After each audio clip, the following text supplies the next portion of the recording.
Salut la communauté YouTube, aujourd'hui on se retrouve pour la réalisation d'une pâte sucrée. Pour ceci on aura besoin de sucre glace, d'œufs, de poudre d'amande, de farine et de beurre et d'une pincée de sel que j'ai mis dans la farine. On va commencer par mélanger le beurre et le sucre, 120 g de beurre avec 80 g de sucre. Le beurre il faut qu'il soit un peu mou. Le fait de mélanger du beurre avec du sucre, ça s'appelle un crémage.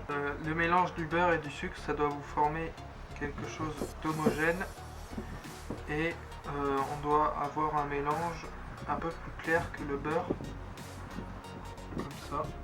Et ensuite, à ça, on va prendre donc dans 200 g de farine avec la pincée de sel qu'on va mélanger jusqu'à ce que ce soit homogène. Après on va incorporer la poudre d'amande. La poudre d'amande sert à rapporter un petit goût à la pâte sucrée.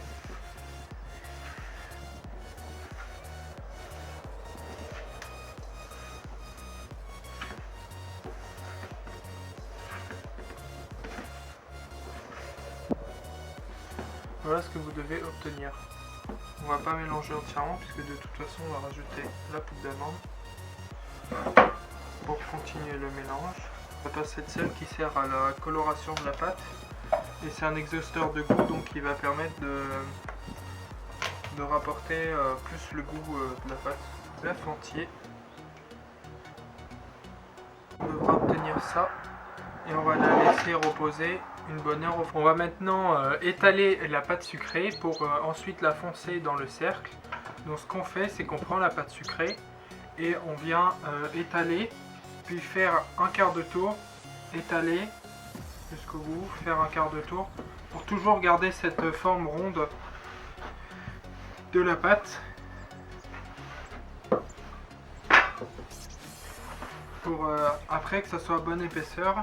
La bonne épaisseur d'une pâte 2, c'est l'idéal. L'intérêt de faire ça avec un rouleau, c'est que vous pouvez ressentir la pâte avec les doigts. Et vous savez quand c'est prêt. Mais de toute façon, on peut voir que la pâte est prête lorsqu'on met le cercle et qu'il y a 3 doigts de chaque côté. 3 doigts, voire 4.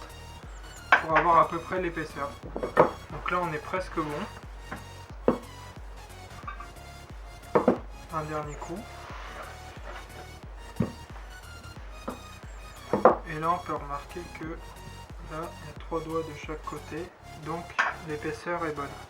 Ça correspond à peu près à ça. Ensuite ce que vous allez faire, c'est que vous allez graisser votre cercle. Donc vous allez prendre un tout petit morceau de beurre et que vous allez étaler sur le cercle. Lors de la cuisson et du fonçage, ça va permettre à la pâte de rester collée au cercle et que ça évite de retomber. Donc une fois que votre pâte est étalée, vous allez la prendre et la mettre par-dessus le cercle. Une fois que vous êtes là, vous allez prendre et mettre dans le feu. Comme ça.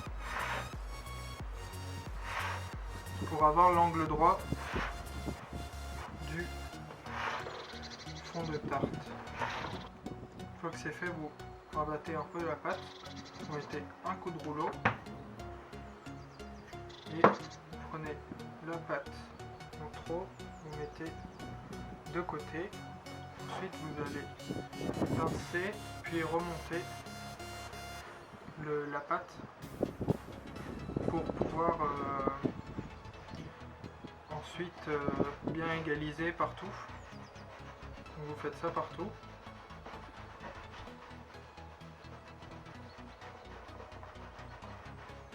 Vous passez plusieurs fois pour être sûr que ça soit bien.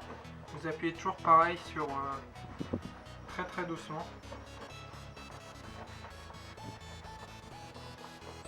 Et une fois que c'est terminé, qu'à la cuisson il n'y a pas de bulle d'air qui se forme et que ça passe pas une déformation du fond de tarte. Pour qu'il soit bien beau, on voit un bel angle droit. Vous pouvez même piquer sur les côtés. Vous allez prendre un couteau et vous allez ce qu'on appelle ébarber.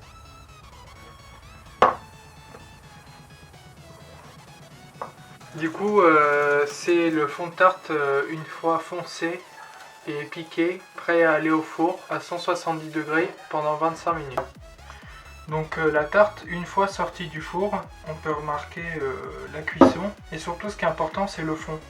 Et lorsque le fond, on vérifie avec un couteau lors de la cuisson, lorsque le fond est bien doré, il faut la sortir. Parce que en fait c'est important que le fond soit cuit parce que c'est là où l'épaisseur se fait. Et on peut remarquer que là, j'ai pas énormément piqué et on voit la formation d'une bulle ici. Et c'est ce que je vous disais tout à l'heure, c'est qu'il faut bien piquer parce que sinon ça fait des bulles sous le fond. Après, le fond, il faut qu'il ait un bel angle droit, c'est ça le plus important. Le bel angle droit, on l'obtient quand on a rabaissé la pâte au fond du cercle. Après, pour sublimer votre fond, vous pouvez passer un petit coup d'économe ou de couteau sur ce côté-là pour vraiment que ça soit net. Et de toute façon, les trous de fourchette qui sont bouchés vont être recouverts par une crème.